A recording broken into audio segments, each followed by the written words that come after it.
Hay un himno en nuestros himnarios que yo sé personalmente que es el favorito de muchos hermanos de la iglesia y cantamos a menudo aquí, que expresa con mucha precisión el sentimiento de todo aquel que aprecia la palabra de Dios en su justo valor. Me refiero específicamente al himno 228, cuán firme cimiento.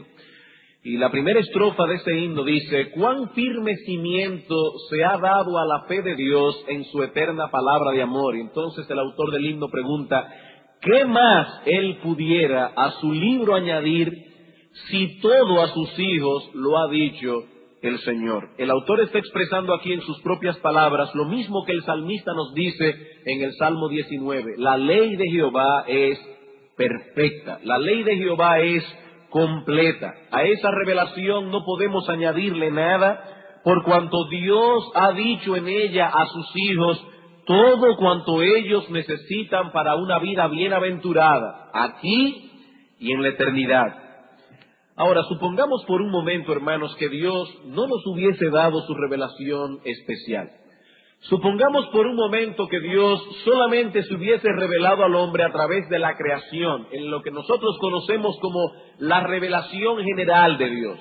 A través de esa revelación nosotros conoceríamos algunas cosas de Dios. Por ejemplo, dice Romanos capítulo 1 que conoceríamos su poder y su deidad, pero muchas cosas vitales de Dios y de su voluntad nosotros las ignoraríamos. Y vivir en este mundo sin esa revelación especial sería como tratar de guiar un auto en una ciudad que no conocemos y que no tiene letreros en las calles. No sabríamos cuáles son las calles de una vía, no sabríamos cuáles son de dos vías, no sabríamos cuándo podemos avanzar y cuándo debemos detenernos. No tendríamos idea de dónde podríamos parquear el carro y de dónde no podríamos hacerlo. Sería sencillamente un caos total, un caos completo. Y eso es lo mismo que nos ocurriría si careciéramos de una revelación especial de Dios. Nuestra vida sería un verdadero caos. No sabríamos cuál camino seguir y cuál camino evitar. Y lo mismo que le ocurriría a un conductor que se encontrara en la situación que hemos descrito anteriormente, nos ocurriría a nosotros. Seguramente tendríamos accidente casi todos los días por estar transitando por vía contraria. Pero lo cierto es, hermanos, que Dios no nos ha dejado en oscuridad.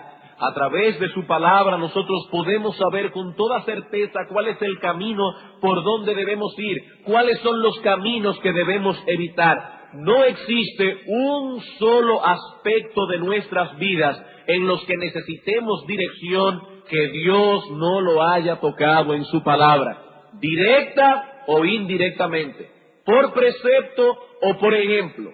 No existe ningún área de nuestra vida que Dios no la haya tocado en su palabra.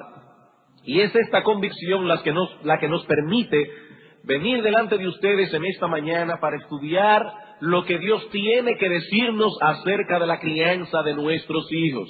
En este asunto no debemos ponernos a inventar, porque si lo hacemos incorrectamente no podremos intentarlo de nuevo. Padres que me escuchan en esta mañana, nosotros no podemos inventar en la crianza de nuestros hijos. Si lo hacemos mal, ya no tendremos otra oportunidad.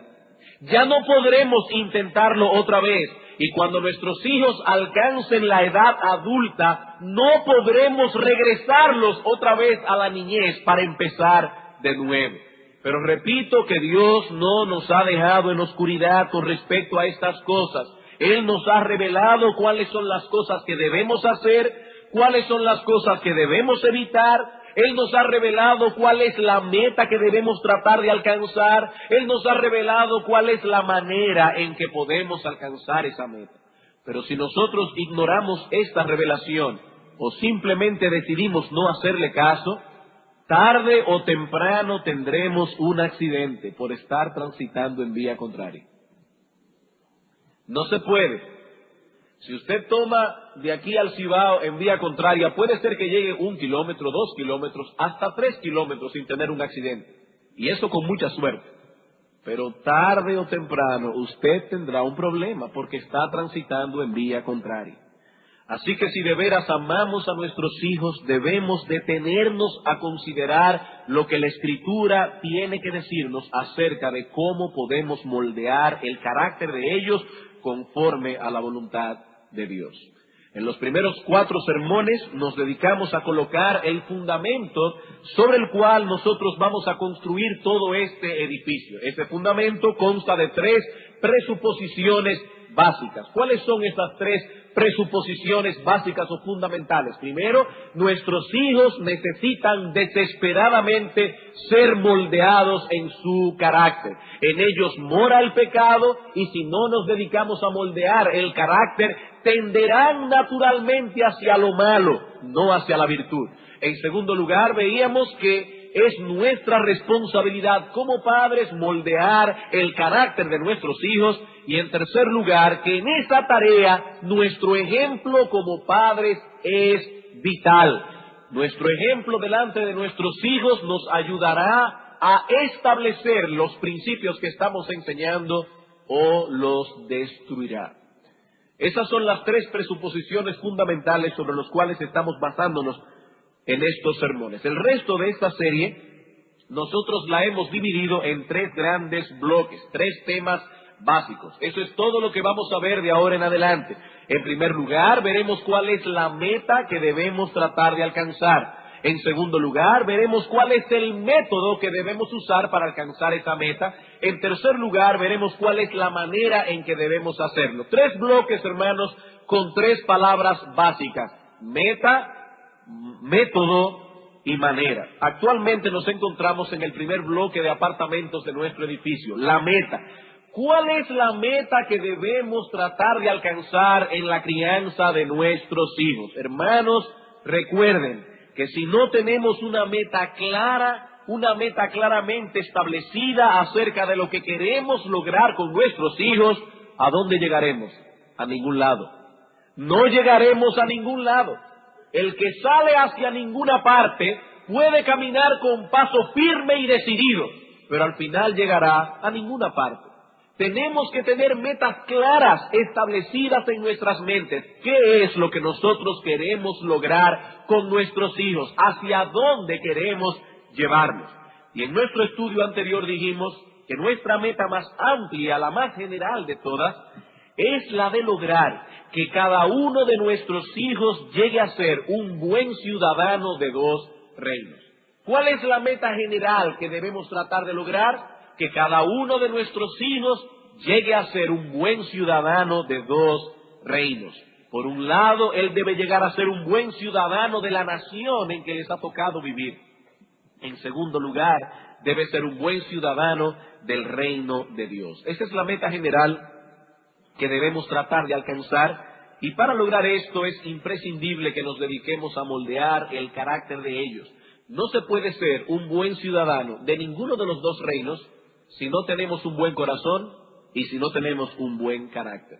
El domingo pasado dijimos que para lograr esto, lo primero que debíamos hacer era ayudar a nuestros hijos a colocar su yo en su justo lugar. Lo primero que debíamos tratar de hacer era cultivar en nuestros hijos un saludable entendimiento de sí mismos. ¿Y qué incluye este saludable entendimiento de sí mismos? 3 cosas. Ellos necesitan poseer una imagen correcta de sí mismos. En segundo lugar, necesitan tener una correcta evaluación de sí mismos. Y en tercer lugar, ellos necesitan la capacidad de expresarse apropiadamente como varones y como hembras. Nosotros tenemos hijos e hijas y debemos ayudar a nuestros hijos a expresar su masculinidad. Debemos ayudar a nuestras hijas a expresar apropiadamente su femineidad. En el estudio de hoy pasaremos a considerar otro aspecto. Si queremos que nuestros hijos sean buenos ciudadanos de esos 2 reinos, no solamente debemos tratar de que ellos coloquen el yo en su justo lugar, sino que también debemos tratar de cultivar en ellos un carácter piadoso. Debemos trabajar, debemos esforzarnos por cultivar en ellos un carácter piadoso en la vida de cada uno de ellos. ¿Y eso qué significa en un sentido práctico? que debemos ayudar a nuestros hijos a cultivar el dominio propio, que debemos ayudarles a cultivar la honestidad, que debemos ayudarlos a ser hombres y mujeres íntegros de corazón, que debemos ayudarlos a cultivar la pureza, que debemos ayudarles a cultivar la honestidad, la diligencia, etcétera. Son esas cosas que nosotros debemos tratar de alcanzar en cada uno de nuestros hijos. Esa es la meta específica hacia la cual debemos dirigirnos. Y lo que vamos a hacer en este día, completo, tanto en la mañana como en la tarde, es enfocar la base de esa vida piadosa. Los próximos domingos vamos a comenzar a ver cómo se cultiva el dominio propio en nuestros hijos, cómo se cultiva la pureza, la diligencia, etcétera. Pero no podemos comenzar a tocar el fruto si no nos vamos a la raíz. Alguien ilustraba esto con la figura de un árbol. Nosotros vemos un árbol que tiene un tronco fuerte, tiene hojas y frutos saludables, y no tenemos que ser biólogos para saber que ese árbol debe tener también raíces fuertes y saludables. Un árbol no puede crecer fuerte y saludable si no posee raíces fuertes y saludables, y eso es lo mismo que ocurre con la piedad. Si queremos que nuestros hijos puedan cultivar todas esas cosas que hemos mencionado, dominio propio, pureza, integridad, etcétera, debemos saber que ese carácter solo puede ser desarrollado en el contexto de una base sólida. Ahora bien, ¿cuál es esa base? Esa base consta de 3 elementos que encontramos en Proverbios, capítulo 1, versículos 7 al 10, que es el texto que vamos a estar estudiando todo el día de hoy. Proverbios, capítulo 1, versículos 7 al 10. Debemos recordar que el propósito central de este libro es instruir a los jóvenes en la sabiduría. Esa sabiduría que se manifiesta a través de una vida piadosa, de un patrón de conducta piadoso. Ese es el tema de Proverbios. ¿Y cuál es el consejo introductorio que da Salomón a los jóvenes para que puedan alcanzar esa sabiduría? Para que puedan alcanzar en su vida ese carácter piadoso. 3 cosas, versículos 7 al 10. El principio de la sabiduría es el temor de Jehová. Los insensatos desprecian la sabiduría y la enseñanza. Oye, hijo mío, la instrucción de tu padre y no desprecies la dirección de tu madre, porque adorno de gracia serán a tu cabeza y collares a tu cuello. Hijo mío, si los pecadores te quisieren engañar, no consientas. En un sermón anterior nosotros vimos estos elementos, pero solo los mencionamos brevemente. Hoy vamos a desarrollarlos cada uno con más amplitud. De acuerdo con este texto, hermanos, hay 3 elementos claves que conforman la base de una vida piadosa. ¿Cuáles son esos 3 elementos? Versículo 7, el temor de Dios. Versículos 8 y 9, respecto a la autoridad y dirección paterna. Versículo 10, cuidado con las malas compañías. He ahí los 3 elementos básicos, 3 elementos indispensables sin los cuales no podremos construir una vida piadosa. Si eliminamos cualquiera de esos 3 elementos, ya no podremos avanzar en el carácter de nuestros hijos, ni en el carácter de nadie. Estos 3 elementos son indispensables para todo el mundo que quiera desarrollar la piedad. ¿Cuáles son? En primer lugar, el temor de Jehová. En segundo lugar, respeto a la autoridad y dirección paterna. Tercero, cuidado con las malas compañías.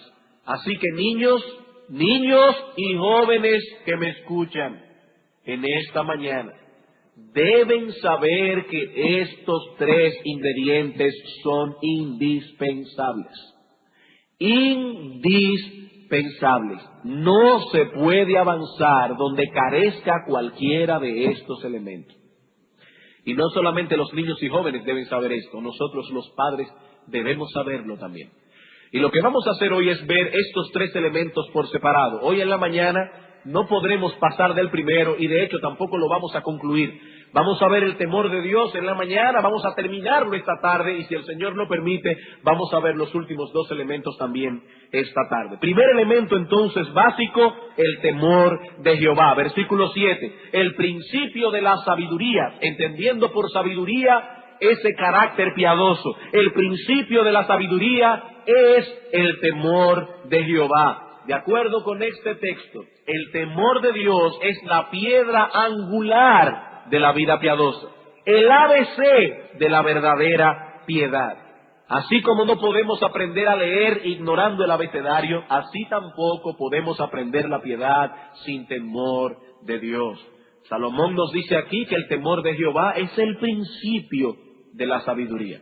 Todo lo que cosecharemos aparte de ese temor es insensatez y necedad. Por eso el versículo termina diciendo, los insensatos desprecian la sabiduría y la enseñanza. Es decir, los insensatos desprecian el temor a Dios. No ponen atención cuando se habla de estas cosas.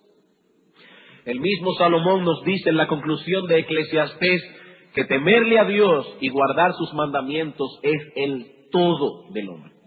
No es una parte importante de nuestra vida. Él no dice eso. Salomón dice temer a Dios y guardar sus mandamientos es el todo del hombre. ¿Y por qué él dice eso? Porque todo depende del temor de Dios. Todo fluye del temor de Dios. Por eso se le llama aquí el principio de la sabiduría, la fuente de donde emana la verdadera inteligencia, su parte principal, su esencia. La esencia de una vida piadosa es el temor de Dios. Ahora bien, ¿qué es ese temor de Dios? Bueno, realmente en esta mañana no tenemos el tiempo para considerar este asunto extensamente. Así que lo que vamos a hacer es limitarnos a dar una definición breve y concisa que pueda darnos una idea aproximada de lo que esa frase nos quiere transmitir. ¿Qué es el temor de Dios? Vamos a hacerlo bien sencillo. Es ese sentido de reverencia que produce el saber que estamos en la presencia de un Dios majestuoso. ¿Qué es tener temor de Dios? Es ese sentido de reverencia que produce el saber que estamos en la presencia de un Dios todopoderoso, de un Dios majestuoso. El hombre que teme a Dios no solo conoce la grandeza y la majestad de Dios, sino que vive en su presencia todo el tiempo. Temerle al Señor es reconocer que sus ojos están sobre nosotros. Eso es tan sencillo como eso. Temerle a Dios es tener la conciencia de que sus ojos están encima de nosotros en todo momento, contemplando nuestras acciones y hasta lo más íntimo de nuestros pensamientos. Levítico capítulo 19. Levítico capítulo 19, versículo 14.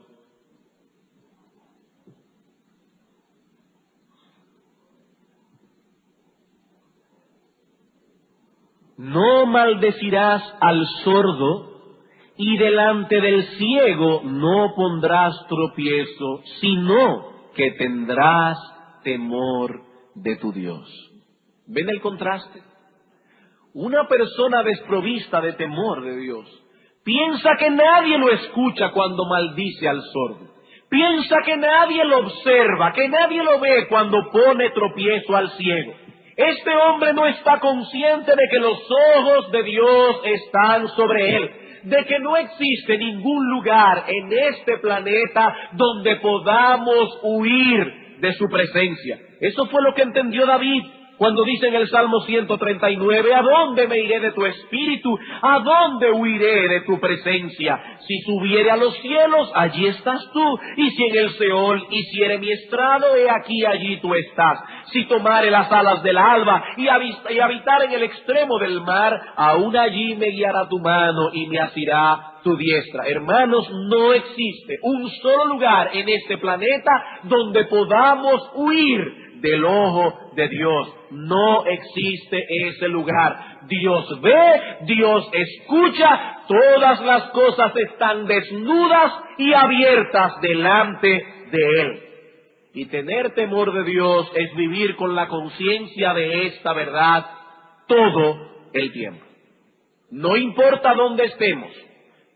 Niños, aunque estemos delante de nuestros padres, aunque estemos lejos de ellos, no importa dónde estemos, tener temor de Dios es saber que no podemos escapar de los ojos de Dios, que Él no solamente ve nuestras acciones, que Dios puede leer, niños, tus pensamientos. Tú que estás aquí sentado en esta mañana, Dios está leyendo tus pensamientos, Dios está viendo dentro de tu corazón. Quizás tus ojos están directamente fijos en el predicador y tu padre piensa que estás atento y tú estás pensando en otra cosa. Puedes engañar a tu padre, pero no puedes engañar a Dios. No puedes engañar a Dios. Dios te está viendo. Dios está viendo tus pensamientos. Dios puede leer dentro de ti. Eso es tener temor de Dios. Es tener la conciencia de esa verdad y vivir con esa conciencia todo el tiempo. Todo el tiempo. Pero hay algo más. Hay algo más. Tener temor de Dios es estar conscientes de que somos responsables ante ese Dios. De que somos responsables ante ese Dios. Que Él no solo es nuestro creador, sino que también algún día será nuestro juez. Que algún día compareceremos ante su presencia para rendirle cuentas de todos nuestros hechos. Ese Dios ha de juzgarnos algún día y tendremos que dar cuenta por nuestras palabras, tendremos que dar cuenta por nuestras acciones, por lo más íntimo de nuestros pensamientos, por nuestras intenciones, por todo. Somos responsables ante ese Dios. Él tiene derecho sobre nuestras vidas porque Él es Dios, porque Él es nuestro creador, porque le pertenecemos a Él. Pero no solo esto, hay algo más. Tener temor de Dios incluye también la idea de fidelidad. Tener temor de Dios incluye la idea de fidelidad a ese Dios y no a ninguna otra criatura. Eso significa que ese Dios ha de ser el objeto supremo de nuestro amor, de nuestra confianza, de nuestra obediencia, de nuestra adoración. Así que si quieren saber lo que es el temor de Dios, he ahí tres palabras claves: presencia, responsabilidad y fidelidad. Estamos en su presencia todo el tiempo, somos responsables ante Él porque algún día nos juzgará y debemos ser fieles a Él. Él debe ser el objeto supremo de nuestro amor, de nuestra confianza, de nuestra obediencia, de nuestra adoración. Ahora bien, ¿cómo se manifiesta en una forma práctica ese temor de Dios? Porque algunas personas pueden decir, yo tengo un temor enorme de Dios. ¿Cómo se manifiesta eso en una forma práctica y tangible? Se manifiesta en un esfuerzo consciente de regular todas las áreas de nuestra vida en el marco de su voluntad revelada. Se manifiesta en un esfuerzo consciente de regular todas las áreas de nuestra vida, no solo aquellas áreas que nosotros llamamos religiosas, todas las áreas de nuestra vida. El hombre que teme a Dios tiembla ante su palabra, sabe que está delante de un documento sagrado, sabe que está delante del decreto del Dios Todopoderoso, Creador del cielo y de la tierra, soberano gobernante del universo. Por eso dice Isaías 66:2, mi mano hizo todas estas cosas, y así todas estas cosas fueron, dice Jehová, pero miraré a aquel que es pobre y humilde de espíritu y que tiembla a mi palabra. Es un hombre que toma la palabra de Dios en serio. Es un hombre que comprende que la palabra de Dios es relevante en todas las áreas de su vida. Por ello procura conscientemente en sus acciones, en su estilo de vida, en sus anhelos más profundos, en las decisiones que toma, que sean reguladas por la palabra de Dios. Eso es tener temor de Dios. Y es ese temor la base de la verdadera piedad. Aparte de ese temor, es imposible que podamos desarrollar un carácter piadoso. Dice Salomón, ese temor de Dios es el principio de la sabiduría, la esencia misma de la piedad. El hombre que teme a Dios vive en su presencia y su más ferviente anhelo es que la palabra de Dios regule todos los aspectos de su vida, todos los días de su existencia. Este hombre procura glorificar a Dios, como dice Pablo en 1 Corintios, hasta en el comer y en el beber. Si pues coméis o bebéis o hacéis cualquier otra cosa, hacedlo todo para la gloria de Dios. Vamos a ver un ejemplo de esto en la vida de Nehemías. Nehemías capítulo 5. Nehemías capítulo 5, versículo 15. Cuando Nehemías llegó a Jerusalén se encontró con una situación deplorable. Los primeros gobernantes que había tenido el pueblo se habían enseñoreado de la nación. Y dice él ahora en el versículo 15, pero los primeros gobernadores que fueron antes de mí abrumaron al pueblo y tomaron de ellos por el pan y por el vino más de 40 siclos de plata, y aún sus criados se enseñoreaban del pueblo. Pero yo no hice así a causa del temor de Dios. Yo no hice así a causa del temor de Dios. Un hombre, una mujer que teme a Dios es distinto a los demás. Él no toma decisiones como las otras personas toman decisiones. Él no anhela lo que las otras personas anhelan. Este hombre no trata a su esposa como los otros hombres tratan a su esposa. Esta mujer no trata a su marido como las otras mujeres tratan a su marido. Dice Nehemías, yo no hice así, no porque yo era más educado, no porque yo era más inteligente. Yo no hice así porque yo tenía temor de Dios. Y hermanos, eso hace una gran diferencia en la vida de un hombre, en la vida de una mujer. La religión de este hombre no se circunscribe a los domingos o al tiempo devocional. Su religiosidad se manifiesta en las tomas de decisiones, en la forma en que invierte su dinero, en la forma en que invierte su tiempo, cuando está en el trabajo, cuando está en el campo de deportes, cuando mira la televisión. Los ojos de Dios están encima de él todo el tiempo. Hermanos, eso es tener temor de Dios. Y ese temor no tiene límites, no se limita a un área de nuestra vida, no se limita a una parte de nuestro tiempo. Todo el tiempo, todo el tiempo. Eso es tener temor de Dios. Y dice Salomón, este es el fundamento de una vida piadosa. Hermano, hermana, ¿tú vives consciente de que los ojos de Dios están encima de ti? Cuando te levantas por la mañana y lees la Escritura, pero luego cuando cierras ese libro lo dejas en tu mesita de noche y sales a trabajar, ¿estás consciente de que los ojos de Dios están encima de ti? ¿En la forma en que tú inviertes tu dinero? ¿En la ropa que te compras? ¿En la ropa que te pones? Hermana, cuando vas a salir de tu casa, ¿te preguntas conscientemente si a Dios le agrada la forma en que estás vestida? Eso es tener temor de Dios. Si no lo haces conscientemente, hermana, es porque no te preocupa eso. No te preocupa. Tú te preguntas eso a menudo. En la forma en que tú inviertes tu tiempo, con los amigos con quienes te juntas, cuando estás viendo un programa de televisión, tú te preguntas eso, si Dios está agradado contigo.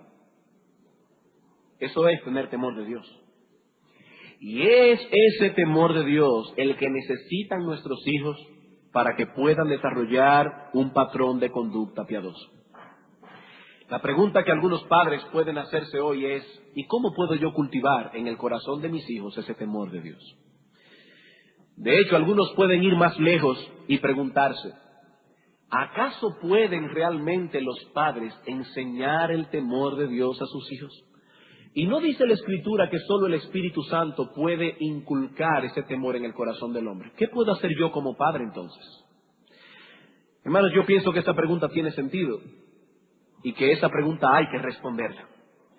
Cuando hablamos de moldear el carácter de nuestros hijos o de entrenarlos en la piedad, hay dos extremos que debemos evitar a toda costa.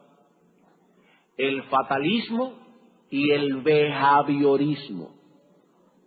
Dos extremos que debemos evitar a toda costa: el fatalismo y el behaviorismo. Y como sé que para algunos esta palabra es nueva, no se escribe con J sino con H intercalada. Esa palabra viene de una palabra inglesa, behavior, que significa conducta. Conducta. ¿Y qué es lo que debemos evitar entonces cuando hablamos de fatalismo y de behaviorismo? En términos más sencillos, los dos extremos que debemos evitar son, por un lado, el de sobreenfatizar la obra de Dios pasando por alto la responsabilidad humana, fatalismo, o el de sobreenfatizar la responsabilidad humana pasando por alto la obra de Dios, behaviorismo.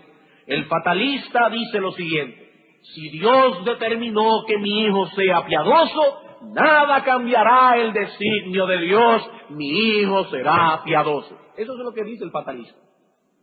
Y si Dios determinó lo contrario, tampoco puedo hacer nada para cambiar el futuro.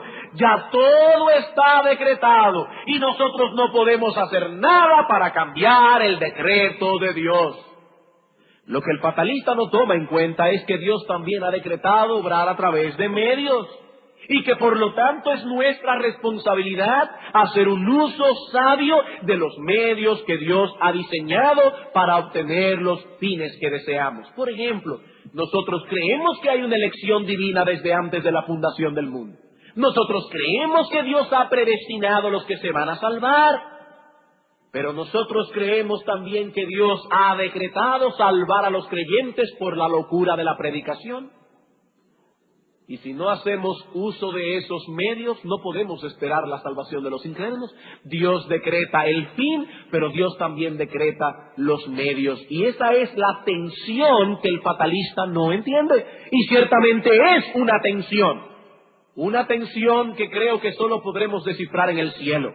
Pero es una tensión que se encuentra en la palabra de Dios. Pero por el otro lado tenemos al behaviorista. Este piensa que todo lo que necesitamos para obtener un fin es hacer uso de los medios necesarios para obtener dicho fin. Así que si queremos que nuestros hijos se comporten de esta y esta manera, lo que tenemos que hacer es entrenarlos para ello, y el entrenamiento correcto producirá el resultado correcto. ¿Cuál es el error del behaviorista? El error de este hombre es que saca a Dios de su esquema, primero. Y segundo, que piensa que el hombre es algo así como una máquina de refresco. Si le entras la moneda apropiada y le das al botón correcto, saldrá el refresco que deseas. Pero el hombre no es así. El hombre no es una máquina. Y por otro lado hay ciertas cosas que están únicamente en las manos de Dios. ¿Cuál es entonces el balance de todo esto? ¿Cuál es el punto medio? El punto medio es lo que enseña la Escritura. ¿Y qué enseña la Escritura? Por un lado nos enseña que debemos hacer un uso sabio, inteligente, responsable de los medios que Dios nos ha provisto. Pero también nos enseña que debemos hacerlo en dependencia del Espíritu Santo. El fatalista y el behaviorista dicen, no, una cosa o la otra. La Escritura dice, no, una cosa y la otra. Ambas son necesarias. Esa es la tensión de la Escritura. Debemos obrar, debemos orar. Es solo una vez de más, pero muy importante. Debemos obrar, debemos orar. Si queremos criar hijos en el temor de Dios, debemos orar fervientemente a Dios que produzca ese temor en ellos. Pero al mismo tiempo debemos obrar para crear en nuestros hogares un ambiente que sea propicio para que se fecunde ese temor. Volvamos a la pregunta ahora. ¿Y qué podemos hacer para crear ese ambiente? Hay dos cosas básicas, podríamos mencionar muchas más, pero el tiempo no nos lo permite. Vamos a mencionar dos. Una hoy, ahora en la mañana, la otra la veremos para la tarde. Dos cosas que podemos hacer. La primera es, debemos enseñar a nuestros hijos nociones correctas y nociones balanceadas acerca de Dios. ¿Qué es lo primero que debemos hacer? Debemos enseñar a nuestros hijos nociones correctas y balanceadas acerca de Dios. Noten que hemos usado dos términos aquí. No solo debemos enseñar a nuestros hijos nociones correctas acerca de Dios, sino también balanceadas. El Dios que se nos revela en la Escritura es perfecto. Todos sus atributos se encuentran en un perfecto balance. Su amor no está por encima de su santidad. Su santidad no está por encima de su justicia. Su justicia no está por encima de su amor. Nuestro Dios es un Dios balanceado. Así que no basta con enseñar parte de esa verdad, sino que tenemos que enseñar toda la verdad para poder proveer a nuestros hijos nociones balanceadas. Cuando usted le dice a su hijo que Dios es amor, usted le está enseñando una noción correcta, porque ciertamente Dios es infinitamente amoroso. Todo el ser de Dios está configurado de amor. Dios no tiene que hacer un esfuerzo para amar. Él es esencialmente amor. Pero ese amor de Dios no atenta contra su rectitud. Como decíamos hace un momento, aquí tampoco es una cosa o la otra, es una cosa y la otra. Si hacemos un sobreénfasis en el amor de Dios, podremos presentar a nuestros hijos la imagen de un Dios débil y bonachón, más digno de lástima que de temor. Hay que tener cuidado. Hay que tener cuidado, no podemos sobreenfatizar una verdad en desmedro de otra. Si sobreenfatizamos todo el tiempo el amor de Dios, estamos presentando a nuestros hijos la imagen de un Dios débil y bonachón, más digno de lástima que de temor. Pero por el otro lado, si hacemos un sobreénfasis en la rectitud de Dios, en la justicia de Dios, la imagen que estamos transmitiéndoles es la de un Dios frío e inmisericordia, un Dios implacable que nos está vigilando atentamente con un látigo en la mano. Y esa es una imagen distorsionada de Dios, porque Dios no es así. Así que nuestros hijos deben saber que ciertamente Dios es perfecto en rectitud y en justicia, pero al mismo tiempo es un Dios bueno y compasivo, que ha provisto para nosotros un plan de redención que costó la muerte de su precioso Hijo, la muerte de su Hijo en la cruz. Nuestros hijos deben saber que Dios no pasa por alto el pecado, pero que también ha provisto un manantial inagotable de perdón en Cristo, para todos aquellos que se acerquen a Él en arrepentimiento y fe. Dios ha provisto un manantial inagotable de perdón que fluye de la cruz del Calvario. Una sangre que limpia todos los pecados de aquellos que se acercan a Cristo en arrepentimiento y fe. Algunos padres cometen el error de pensar que sus hijos son muy pequeños para oír hablar de estas cosas. Sin embargo, son esos mismos padres que ponen reglas a sus niños y les pegan cuando sus niños las violan. Pero usted está diciendo que eso es incorrecto. No, por favor, nunca piensen algo así. Yo no estoy diciendo que es incorrecto ponerles reglas a los niños. Yo no estoy diciendo que es incorrecto pegarles cuando ellos violen esas reglas. Lo que deseo señalar aquí es que si tu hijo ya puede distinguir el significado de la palabra no, y en ocasiones le has pegado por haber violado ese no, ya él tiene edad suficiente para saber que la única manera de lidiar con la culpa es a través de la fe y del arrepentimiento. No te estoy diciendo que esa es la edad para que tú le leas a tu hijo la teología sistemática de Charles Koch. No, esa no es la edad. Estoy diciendo de que es la edad para comenzar a implantar en ellos la noción del perdón, la noción de la culpa, la noción de cómo lidiar bíblicamente con su pecado a través de la fe y del arrepentimiento.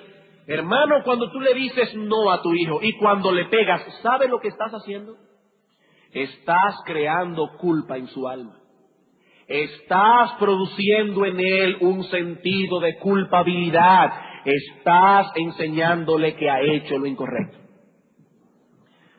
Y eso no es malo. Eso no es malo. Aquí no estamos criticando que los padres hagan esto. Lo que estamos diciendo es que no debemos levantar en ellos ese sentido de culpabilidad sin llevarlos al mismo tiempo a encontrar el alivio. Hermanos, no debemos hacer eso. Y el único remedio que Dios ha provisto para el alma atormentada es el que fluye de la cruz del Calvario. Hermanos, es necesario que enseñemos estas cosas a nuestros niños, cada cual, por supuesto, en el nivel de madurez en que está, pero debemos enseñárselas. Ellos deben saber que cuando se airaron con su hermanito, le hablaron con aspereza y hasta llegaron a golpear a su hermanito. Ellos deben saber que han pecado contra su hermano, pero que también han pecado contra Dios. Ellos deben saber que necesitan una doble reconciliación, vertical y horizontal. ¿Qué debe hacer la madre en ese caso? Tomamos al niño aparte, conversamos con él hasta que comprenda lo que ha hecho mal. Mi amor, ¿qué fue lo que tú hiciste mal?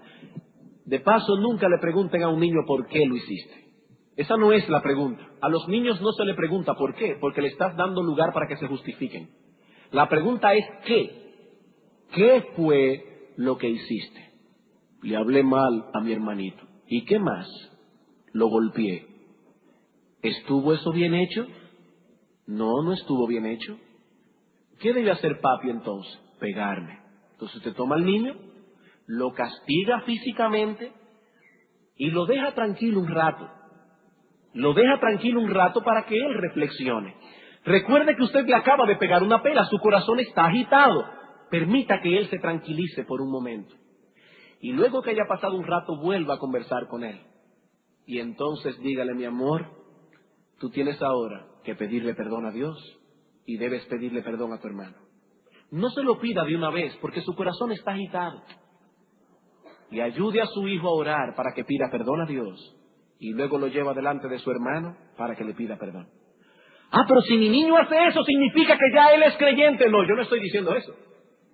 Yo no estoy diciendo eso. No podemos saber si él es creyente o no. Tenemos que dejar que el tiempo pase y el tiempo nos dirá si es creyente o no. Pero estamos preparando a ese niño para aprender a lidiar correctamente con su pecado. Sea creyente o no, él ha ofendido a Dios y por lo tanto debe pedirle perdón a Dios.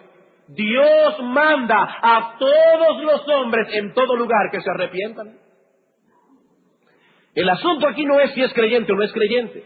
Es que él ha violentado el ser de Dios y debe pedirle perdón. Debe aprender a lidiar con su problema verticalmente y horizontalmente. Cuando la madre hace eso, ese niño ha sentido el peso de su culpabilidad ante Dios y ante los hombres, pero al mismo tiempo encontró alivio en ambas relaciones, la vertical y la horizontal.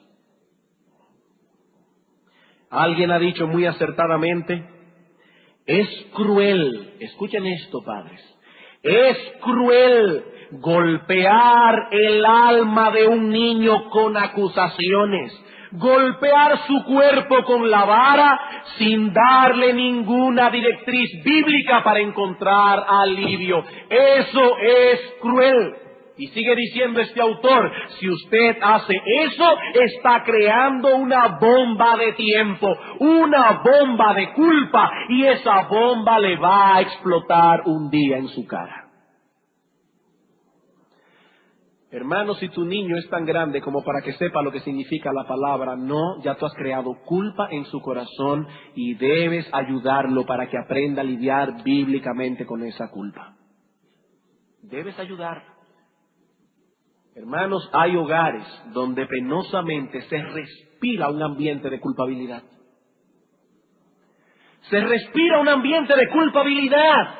porque no se ha enseñado a los niños a lidiar bíblicamente con su pecado. Y cuando cometen un error a las 10 de la mañana, su madre está molesta todavía a las 4 de la tarde, se respira un ambiente de culpabilidad. Eso no es un hogar.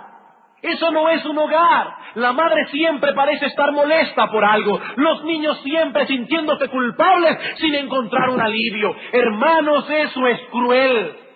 ¿Y saben lo que es peor de todo? Que esa es la imagen distorsionada que estamos enseñando a nuestros hijos acerca de quién es Dios. Un Dios que no puede ser aplacado con nada. Un Dios inmisericordia y cruel. ¿Sabe lo que pasará finalmente con esos niños? O terminan aplastados por la culpa, o terminan endurecidos en su pecado.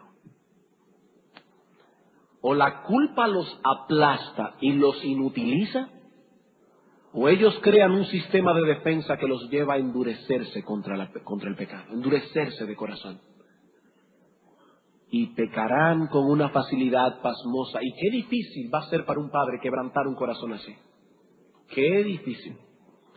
Hermanos, si de veras queremos criar a nuestros hijos en el temor de Dios, debemos esforzarnos por transmitirles nociones correctas y balanceadas acerca de Dios. Y no solo con nuestra instrucción verbal. Esa es la forma en que nos comportamos, la forma en que los corregimos. Hasta las expresiones que usamos. Hay padres que usan expresiones delante de sus hijos para referirse a Dios que no son apropiadas. El jefe. La Biblia no dice que Dios es el jefe. O la palabra papá Dios. ¿Eso no está en la Escritura? Eso no está en la Escritura y eso transmite nociones equivocadas acerca de Dios. Dios no es un diosito, Él es un Dios digno de toda reverencia, digno de toda confianza, digno de toda adoración. Y nosotros debemos tratar por todos los medios posibles de transmitir nociones correctas y balanceadas a nuestros hijos. Y esas expresiones no transmiten nociones correctas, no transmiten nociones balanceadas y debemos eliminarlas de nuestro vocabulario. Eliminarlas de nuestro vocabulario. Bien, hermanos, no tenemos tiempo para seguir ampliando estas cosas.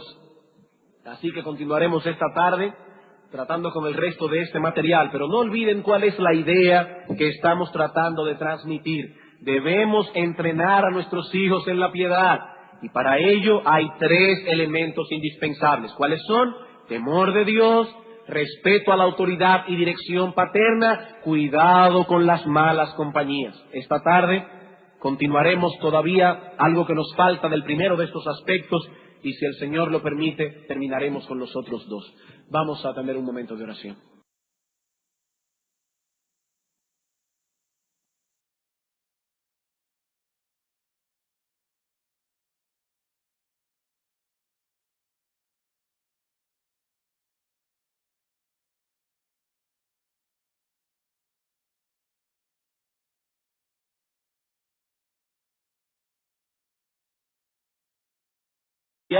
Lo que Dios tiene que decirnos acerca de la crianza de nuestros hijos.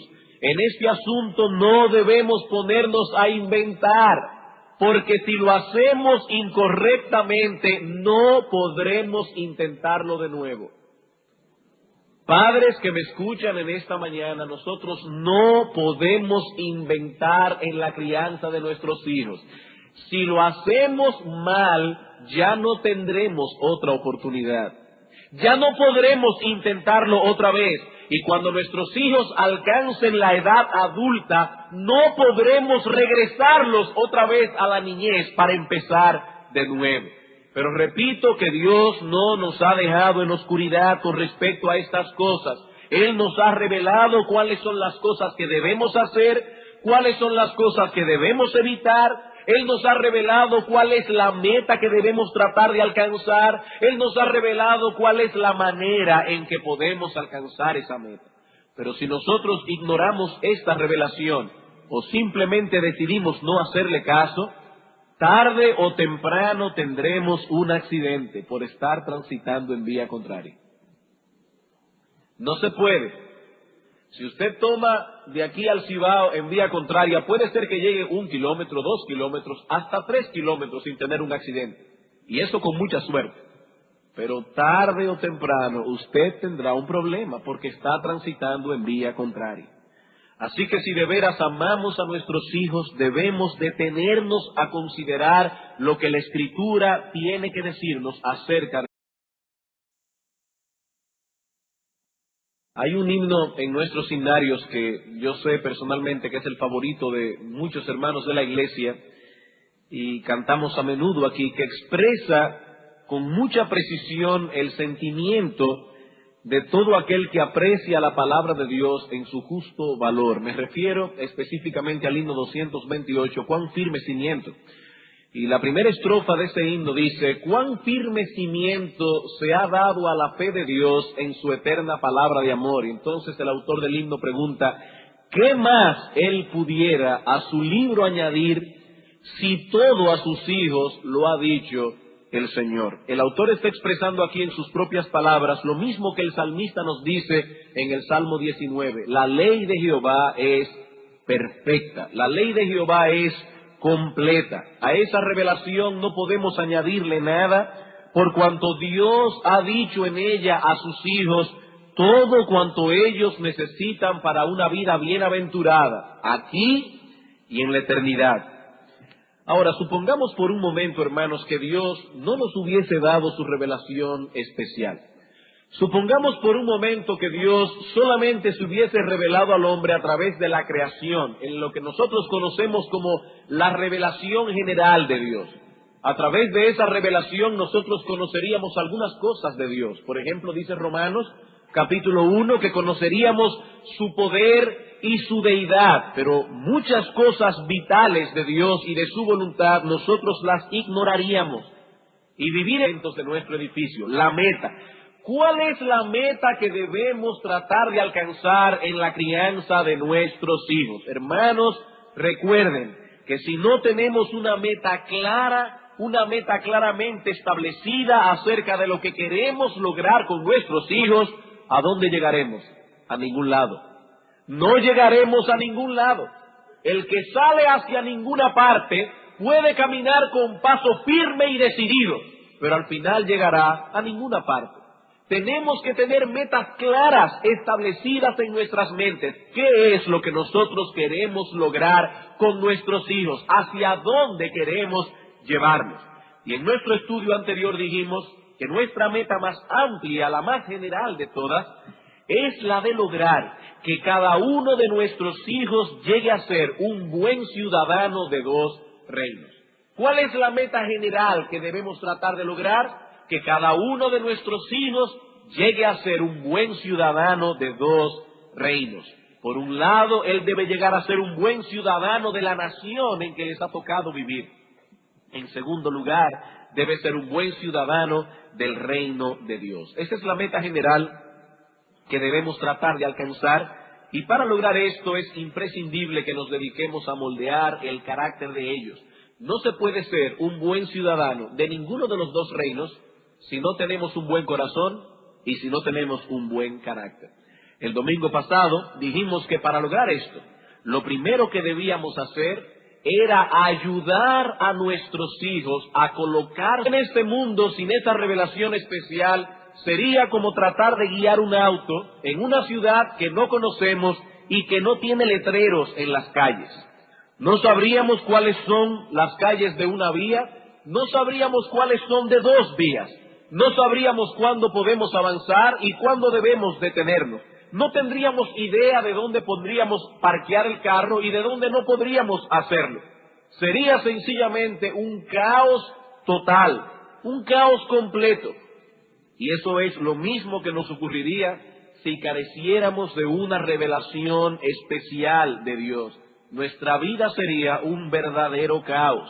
No sabríamos cuál camino seguir y cuál camino evitar. Y lo mismo que le ocurriría a un conductor que se encontrara en la situación que hemos descrito anteriormente, nos ocurriría a nosotros. Seguramente tendríamos accidente casi todos los días por estar transitando por vía contraria. Pero lo cierto es, hermanos, que Dios no nos ha dejado en oscuridad.